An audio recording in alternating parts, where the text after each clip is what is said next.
分の人生でも絶対コントロールできた方がいいですし、これを人に教えて人がそういうのができるようになったら人の人生変わりますよね。そうなってくると一番いい根本改善をしてあげて、ストレスとの付き合い方を教えてあげて、どうやればこの優位にここのクロスをちゃんとさせてあげれるかっていうのまでアドバイスできるセラピストになれば、人の人生をいい方向に持っていけるセラピストさんになれます。なぜこういうふうに動いているのか、それは筋肉運動だったり外部の刺激とか、そういうためにはなぜこういうふうに解剖していかないと分かんないですよね。弁がついてて動力源がないから筋肉の収縮で流れるよっていうのが分かってくると思います。そしたら原因が分かるんですよ。リンパが流れが悪くなる原因、流れを悪くする原因って分かれば、お客様の根本改善ができますよね。僕ここがすごい大事だと思ってて、セラピストってただケアしてその場限りで変えるんじゃなくて、人生変えようと思ったらお客さんの習慣変えてあげないといけないんですよ。つまり何か悪い習慣してるからむくむし老廃物たまるしってなってるので、そのためにはどの原因でその人がそうなったかって見つけてあげないといけないんですよね。なので必ずこの原因っていうのは根本改善っていうのを目的とするので知っておかないとダメです。はい、そしたらじゃあまず原因の運動不足、これ分かりやすいですよね。骨格筋ポンプ動いてないから。あとは単純に筋肉の衰えもあります。運動不足から筋肉が衰えてきてポンプ機能自体が弱くなる。同じように運動してるとか歩いてても筋肉が衰えてくればポンプは弱くなってくるので、なので運動不足と筋肉量の低下、これが一つ原因になります。あと食生活、何だと思いますか？これ取りすぎるとむくむっていうのは何だと思います？お、正解です。なぜかというとビールっていうのは利尿作用があるから。つまりアルコールです。アルコール、コーヒー、紅茶、利尿作用のある飲み物の取りすぎです。僕結構飲むんですけど、やっぱ飲むと飲むだけ喉乾くんですよ。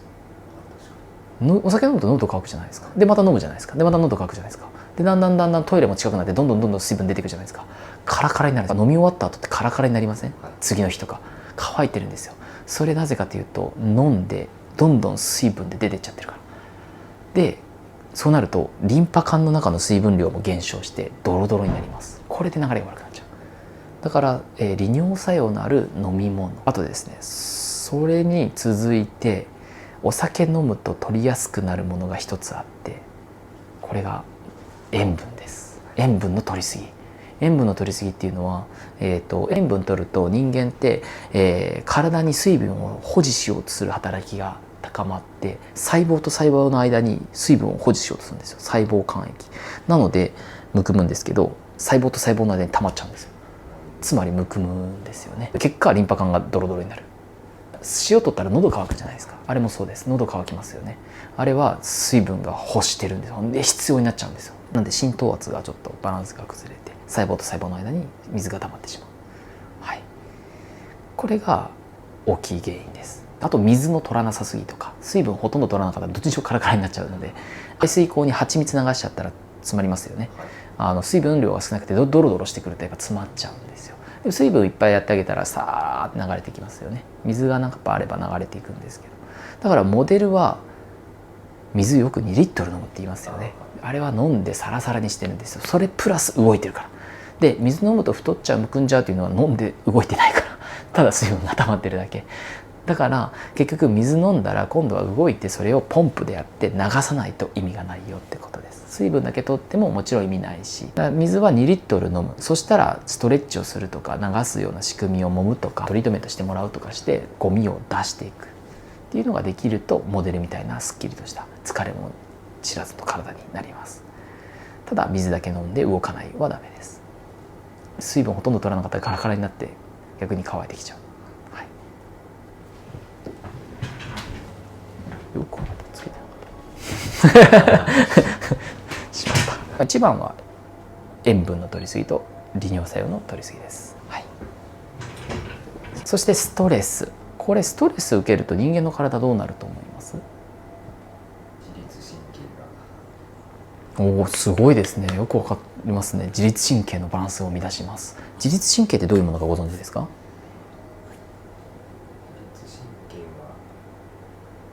自律神経っていうのは自分で律することのできない神経ですよね。言ったら瞳孔の開きとか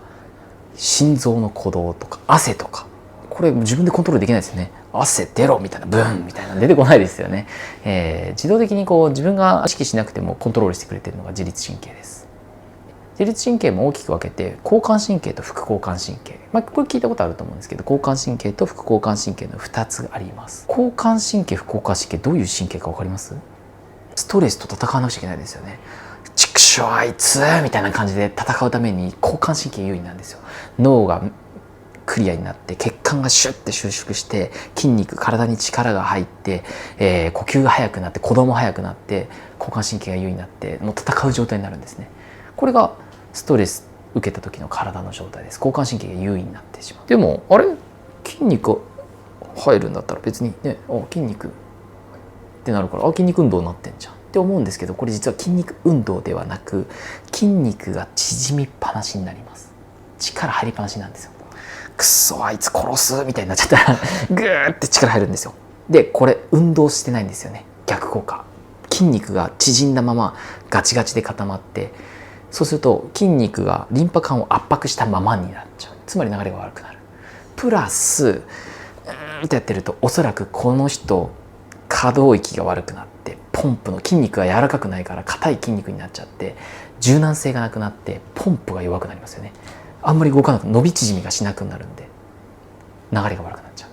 つまりストレスを受けると交感神経が優位になる。交感神経が優位になると戦闘態勢に入って力が入る。力が入りすぎると筋肉が圧迫されて流れが悪くなる。プラス筋肉がこう常に過度なストレスを受け続けると筋肉の収縮自体も悪くなってポンプ機能が衰えてきてしまう。そしてそういう人っていうのはストレスを過度に受けてる人は磨き方って簡単です。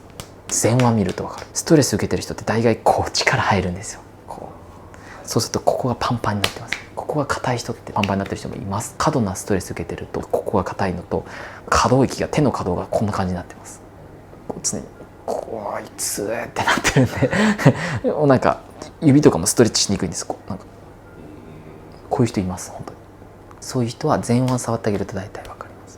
ここで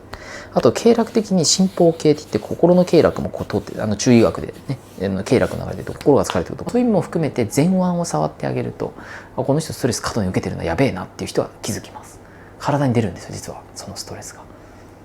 そういうのを気づいてあげるとね、ストレス何か解消してあげようとか力抜かせるためにはどうすればいいかとか、緊張して体に力入ってる人の抜かせ方って実はあって、最もシンプルで簡単なのは揺らすこと。力入ってる人って揺れないんですよ。でも揺らされていくとなんか力なんか変な感じだなって言って脱力していいんだってなってだらーって、だから腰をガーって揺らしていくと力入ってたら揺れないから変な風になっちゃうんですけど、なんか揺らされてるとなんかだんだん脱力して揺れるようになってくる。なので揺らしてあげると脱力します。施術の前にこうなってる人がいたら、で過度なストレスをこの辺で受けますよね。おいお前みたいな仕事しろうわーってなると寝れなくなるっていうのはまさにこれが落ちるべきところで落ちなくなって、リラックスができなくなっちゃう。家帰っても仕事のことを考えたりとかストレスのことを考えてくるとこうなっちゃうんですよ。そうすると夜に体にも力が入ったまま寝返りが打てなくなって、こうなってるとさっき言ったように揺れないんですよ。つまりストレスが過度にあると寝返り打たないんで疲れが溜まってきちゃう。そうすると次の日もやっぱ疲れが取れてないからまたはーってなって、次の日もまた仕事でうわーってやってまた同じ繰り返しをして負のループでどんどんなっていっちゃうから、僕たちの仕事ってこれをうまくクロスさせてあげるんですよ。この高くなった交感神経を優位に落としてあげること、そして副交感神経を優位にしてあげることが僕らの仕事なので、じゃあどうすればここのクロスを起こせるかって言ったら、ここでアロマトリートメント、要は副交感神経を優位にするような香りとかリラックスできるような精油を使ったり、あとはお風呂もそうなんですよね。熱いお湯じゃなくてちょっと心地いいぐらいのお湯、暑い時交感神経優位になっちゃうんで熱いのはダメですとか、いろんな方法があります。音楽を、ヒーリングミュージックを聴くと、そういった方法をお客様にアドバイスをして、こうなってる人をこうさせてあげるっていうのが僕らのお仕事なんです。そうしないと自殺しちゃうから、ぶっ壊れるから。これはもうずっと常にこうなっちゃうとうわーってなって疲れも取れないから、もう身も心もどんどん衰弱していっちゃうんで、もう最終的にはピョンっていっちゃうんで、来てくれればこうするのにってなるので、そしたらもうマジで交感神経結構危ない神経ですね、やばいですねって言われるんですけど、これ実はバランスなんですよね。だからうまく自律神経と付き合っていければ、で知っておくと自分の人生でも絶対コントロールできた方がいいですし、これを人に教えて人がそういうのができるようになったら人の人生変わりますよね。そうなってくると一番いい根本改善をしてあげて、ストレスとの付き合い方を教えてあげて、どうやればこの優位にここのクロスをちゃんとさせてあげれるかっていうのまでアドバイスできるセラピストになれば、人の人生をいい方向に持っていけるセラピストさんになれます。面白いですよね。自律神経は面白いんですよ。コントロールできますね。そうなんですよ。できるんですよ。自分の人生は自分で人生をコントロールするので、休むときは休む、働くときは働く、メリハリをつけた方が絶対楽しいんで。だから遊ぶときは遊ぶんですよ。僕もう海外行ったらブワーって仕事のこと考えて遊びますし、仕事のときは仕事のことしか考えないからうわーって働いて、だからそのコントロールのメリハリだけしっかりはつけれるようにコントロールしていくと、充実しますよね。経営者とかってなってくると、ここをやっぱ優位にしていかないといけない部分もあるので、自分がどうなりたいかにもよるかもしれないです。自分がどう望んでるかですよね。ゆったりしたいんだったらリラックスをベースにしてって、仕事する時だけは短いかもしれないけどシャキッとやって、で結果出してやれば他あとリラックスしてもいいですし、でも仕事の方をバリバリして自分でね自営業ってやってると全部自分の責任なんで、頑張れば頑張っただけやればそのシャキッとする時間を長くするようなコントロールをうまくしてもいいと思いますし、はい。で続いて最後冷えですよね。冷えはもう一緒です。寒いと力入っちゃって血管も収縮、リンパ管も収縮、あと力が入るんで同じような現象が起きてしまう。ストレスと同じです。力が入って寝返りが打てないとか万病のもとになります。はい。じゃあリンパの流れが悪くなるとどうなるかというと、 YouTube をご視聴いただき誠にありがとうございます。このチャンネルでは愛されるセラピストになるための方法や指名される方法、日々のセルフケアなど様々な情報をアップしております。ぜひ少しでも役に立ちましたらチャンネル登録、高評価、コメント、通知ボタンなどご協力いただければ嬉しいです。これからもどんどん良い情報を発信していきたいと思いますので、どうぞよろしくお願いいたします。